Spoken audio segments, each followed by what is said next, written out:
Hello friends, welcome to my channel. అందరూ ఎలా ఉన్నారండి? అందరూ బాగున్నారు కదా? ప్రతిరోజు మన ఇంట్లోన కిచెన్లోన చేసుకునే పనులని సింపుల్గా చేసుకొని మన టైంతో పాటు మనీని ఏ విధంగా సేవ్ చేసుకోవడానికి చాలా మంచి టిప్స్ని అయితే ఈ వీడియోలో షేర్ చేయబోతున్నానండి. వీడియోని మిస్ చేయకుండా ఎండింగ్ వరకు చూసారంటే ఖచ్చితంగా మీ శ్రమతో పాటు మనీని కూడా ఆదా చేసుకుంటారు.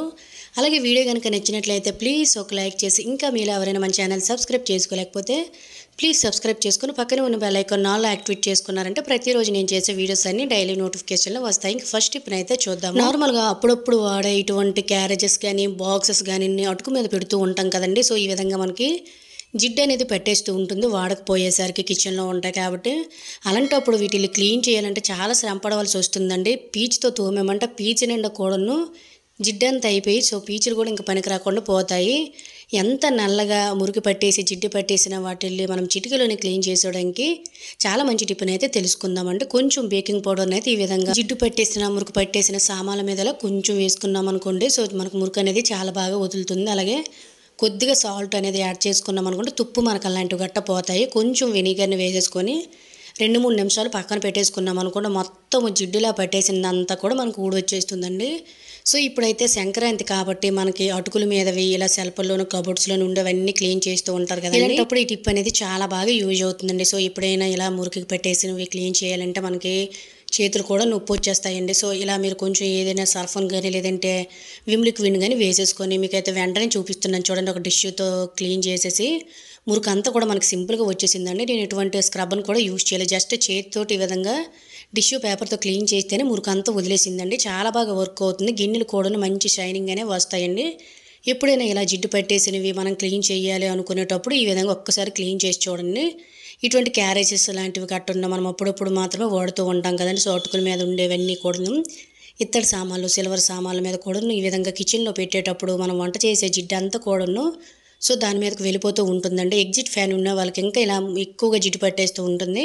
సో ఒక్కసారి ఎప్పుడైనా ఇలాంటివి క్లీన్ చేయాలనుకునేటప్పుడు ఈ విధంగా క్లీన్ చేసి చూడండి. మొత్తం క్లీన్ చేసి మీకైతే క్లియర్గా చూపిస్తున్నాను. చూసారు కదండి ఎంత మురికి అనేది వదిలేసిందో.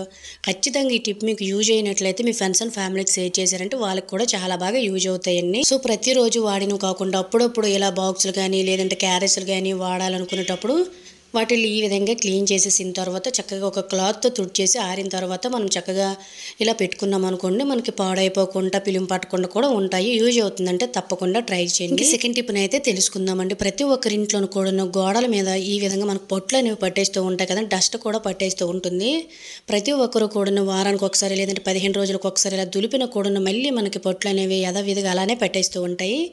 ఇలా పొట్లు అనేవి ఎక్కువగా పట్టకుండా ఇల్లంతా మంచి సువాసన భరితంగా, గోడల మీద కూడా డస్ట్ లేకుండా, గోడల మీద బల్లులు అనేవి తిరుగుతూ ఉంటాయి కదండి. సో అవి కూడా రాకుండా సాలిపురుగులు అనేవి ఇంట్లో తిరగకుండా ఉండాలంటే ఒక మంచి న్యాచురల్ టిప్ అనేది తెలుసుకుందామండి. ఇలా ఒక బౌల్తో వాటర్ అనేది కొంచెం ఎక్కువ తీసుకొని ఇందులో ఒక 2 లేదా 3 వరకు కూడా కర్పూరం బిళ్ళల్ని ఇలా మెత్తగా పౌడర్ చేసి వేసేసుకోండి. అలాగే మనం బట్టలకు పెట్టుకున్న కంఫర్ట్ సాఫ్ట్ టచ్ అనేది ఉంటుంది కదండి, కొంచెం వేసామనుకోండి గోడలు కూడా తుడిచేటప్పుడు మనకు మంచి స్మెల్ అనేది వస్తుంది. తర్వాత ఏదైనా ఓల్డ్ క్లాత్ అనేది తీసుకోండి. సో మనం గోడలని తుడుచుతాం కాబట్టి సో ఓల్డ్ క్లాత్ తీసుకుంటే మంచిది. దీనిలో ముంచేసుకొని గట్టిగా పిండేసుకోవాలండి. ఇలా నెల రోజులకు ఒకసారి లేదంటే 15 రోజులకు ఒకసారి మనము ఈ పొట్లు అనేవి దులపాలి అనుకునేటప్పుడు సింపుల్గా ఇలా మనము వాటర్ని తయారు చేసేసుకొని ఇలా క్లాత్ అనేది తడిపేసుకొని క్లీన్ చేసుకోవడం వల్ల మనకి ఇంట్లోనే సాలిపురుగులు కూడా తిరగడం మానేస్తాయండి. సో సాలిపురుగులు అనేవి రాకపోవడం వల్ల మనకి పొట్లు అనేవి ఎక్కువగా పట్టవన్నమాట. ఇలా ముందు తడిపిన క్లాత్కి నా దగ్గర పొట్లు దులుపుకొని ఒక బ్రష్ ఉందండి. సో దాన్ని ఈ విధంగా మనం ఊడిపోకుండా రబ్బర్తో కానీ లేదంటే ఎక్స్ట్రా క్లాత్ని ఈ విధంగా ఊడిపోకుండా ముడి వేసుకుంటే సరిపోతుంది. అలాగే ఫ్రెండ్స్, ఈ వీడియో కనుక మీకు నచ్చినట్లయితే ప్లీజ్ ఒక లైక్ చేయడం అయితే మర్చిపోకండి. మీరు ఒక లైక్ చేయడం వల్ల ఇంకొంతమంది మీలాంటి వారికి ఈ వీడియో సజెస్ట్ అవ్వడం జరుగుతుంది కాబట్టి ప్లీజ్ ఒక లైక్ చేసి వెళ్ళడం అయితే మర్చిపోకండి. సో చూసారు కదండి ఈ విధంగా తయారు చేసుకోవాలి. ఈ బ్రష్ అనేది నేను బయట తీసుకున్నానండి 100 రూపీస్కి. నా దగ్గర ఒక స్టీల్ స్టిక్ ఉంటే దానికి సెట్ చేసుకుని ఎప్పుడైనా పొట్లు దులుపుకోవాలనుకునేటప్పుడు ఈ విధంగానే దులుపుకుంటూ ఉంటానన్నమాట. ఇలా ఎక్కడెక్కడైతే మనకు పొట్లు పట్టేసాయో డస్ట్ అనేది ఉందనుకుంటామో సింపుల్గా ఇలా ఎవరు సహాయం లేకుండా సింపుల్గా క్లీన్ చేసుకున్నాం అనుకోండి పొట్లు అనేవి పట్టవు. ఈ స్మెల్కి మనకి 24 అవర్స్ ఇల్లు అనేది మంచి స్మెల్ వస్తుందండి. గోడల మీద మనకి ఏంటంటే బల్లులు అనేవి తిరుగుతూ ఉంటాయి కాబట్టి కర్పూరం స్మెల్కి బల్లులు కూడా ఇంట్లోకి రావాలని, అలాగే ఈగలు దోమలు లాంటివి కూడా ఇంట్లోకి రాకుండా ఇల్లంతా కూడా మంచి సువాసన భరితంగా ఉంటుందండి. కర్పూరం బిళ్ళ వల్ల ఇంట్లోనికి నెగిటివ్ ఎనర్జీ అనేది రాకుండా ఉంటుంది. సో ఈ విధంగా క్లీన్ చేసుకోవడం వల్ల గోడల మీద ఉండే డస్ట్ దుమ్ము కూడా పోతుంది. యూజ్ అవుతుందంటే ట్రై చేయండి. ఇంకా మూడో టిప్ని అయితే చూద్దాం. ఇప్పుడైతే మనకి చలికాలం కదండి. చలికాలంలో ఎండలు అనేవి ఎక్కువగా ఎక్కపోవడం వల్ల చెమ్మకి ఇంట్లోన దోమలు అనేవి చాలా ఎక్కువ వచ్చేస్తూ ఉంటాయండి. అలాగే చిన్న చిన్న పురుగులు దోమలు అనేవి ఎక్కువగా మనం ఏవి పెట్టినా నుసు పురుగులు లాంటివి గట్టను అనవసరంగా అన్నిటి మీద ఎగురుతూనే ఉంటాయి కదండి. ఫ్రూట్స్ మీద కానీ మనం తినే ఫుడ్ మీద కానీ ఇలా అవన్నీ కూడా ఇంట్లోకి రాకుండా ఇంట్లో కూడా మంచి స్మెల్ రావాలంటే ఒక మంచి టిప్ అనేది తెలుసుకుందాము. నేను ఇక్కడైతే ఇరిగిపోయిన కాఫీ కప్పు అనేది పింగ అనేది తీసుకున్నానండి. అందులో నా 2 బిర్యానీ ఆకులు తీసుకొని ఇందులో చిన్న చిన్న పీసెస్గా తీసుకొని వేసుకున్నాను. 2 లవంగాలు తీసుకొని మెత్తగా కచ్చాబెచ్చగా దంచేసుకున్నానండి. అది కూడా ఇందులో వేసేసుకొని మనము పూజ చేసేటప్పుడు వాడుతూ ఉంటాం కదండి. సో ధూప్ స్టిక్ దాన్ని ఇలా ఒక ఫుల్ అయినా తీసుకోండి. నేను ఇక్కడైతే హాఫ్ తీసుకుంటున్నాను అన్నమాట. సో ఇంట్లో నుండే దోమలు బట్టి దీన్ని కాల్చేసుకొని ఈ విధంగా మనము ముందు కట్ చేసి పెట్టుకున్నాం కదండి. సో అందులోనే వేసేసుకొని మిగిలిన ఆకును కూడా పైనుండి వేసుకోవాలండి. అలాగే వెల్లుల్లి పొట్టు అనేది ఉంటుంది కదండి. వెల్లుల్లి పొట్టు ఉన్న కూడా ఇందులో వేసుకున్నామంటే ఇంకా మంచిదండి. ఏది పడేయకుండా ఇలా వాడుకోవచ్చు. సో ఈ విధంగా మనకి ఈ పొగ అంతా కూడా వస్తూనే ఉంటుందండి. అది కాలినంత వరకు ఈ పొగ వల్ల ఇంట్లోన బ్యాడ్ స్మెల్ అనేది రావండి. దోమల సమస్య అనేది తగ్గుతుంది. ముఖ్యంగా చిన్న చిన్న పురుగులు విపరీతంగా మనకి ఎగురుతూనే ఉంటాయండి అనవసరంగాను. సో అవి కూడా పోతాయి అన్నమాట. ఇంకా ఎక్కువ పొగ రావాలి బాగా మండాలంటే చిన్న కాగితం ముక్కల్ని ఇలా కట్ చేసి వేసుకున్నాం అనుకోండి మంట అనేది బాగా వస్తుంది. ఇలా రోజుకొకసారి ఇంట్లోని వెలిగించి చూడండి. ఇంట్లోన దోమలు అనేవి రావు. చిన్న చిన్న నుసు పురుగులు అనేవి ఎక్కువగా తిరుగుతున్నాయి అన్నారు కదండి. సో దానికోసం కూడా ఈ టిప్ అనేది చాలా బాగా వర్క్ అవుతుంది. ఈ ఘాటుకి ఇంట్లోని కూడా బ్యాడ్ స్మెల్ రాకుండా మంచిదేనండి. సో యూజ్ అవుతుందంటే ట్రై చేయండి. ఇంకా 4th టిప్ని అయితే తెలుసుకుందాము. నార్మల్గా మనం టీ పెట్టేటప్పుడు టీ అనేది మరింత రుచి పెరగాలంటే ఒక మంచి టిప్ని అయితే తెలుసుకుందాము. మళ్ళీ చాలామంది టీ పెట్టేటప్పుడు కొద్దిగా అల్లం ముక్క దంచి వేస్తూ ఉంటారండి. అలా కాకుండా అల్లం అనేది మనం ఈ విధంగా క్యారెట్ తురిమే దాంతో కొద్దిగా తురిమి వేసామనుకోండి ఆ ఫ్లేవర్ అనేది ఇంకా చాలా బాగా చేంజ్ అవుతుందండి. టీ కూడా చాలా స్ట్రాంగ్గా ఉంటుంది.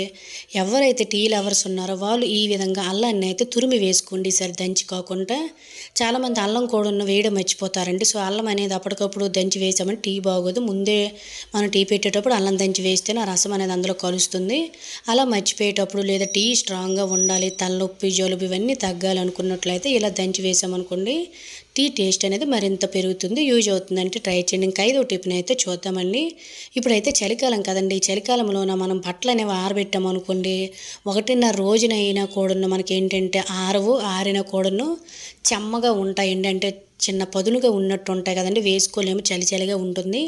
చిన్నపిల్లలు యూనిఫామ్లు అనుకోండి వాళ్ళు కూడా వేసుకోవడానికి ఇష్టపడరు. లేదంటే ప్రతిరోజు వేసుకునే సాక్స్లు, గ్లౌజెస్ ఇలా స్వెటర్స్ అన్నీ కూడాను మనకి చెమ్మగా ఉండేటప్పుడు కొద్దిగా బ్యాడ్ స్మెల్ కూడా వస్తుంది కదా.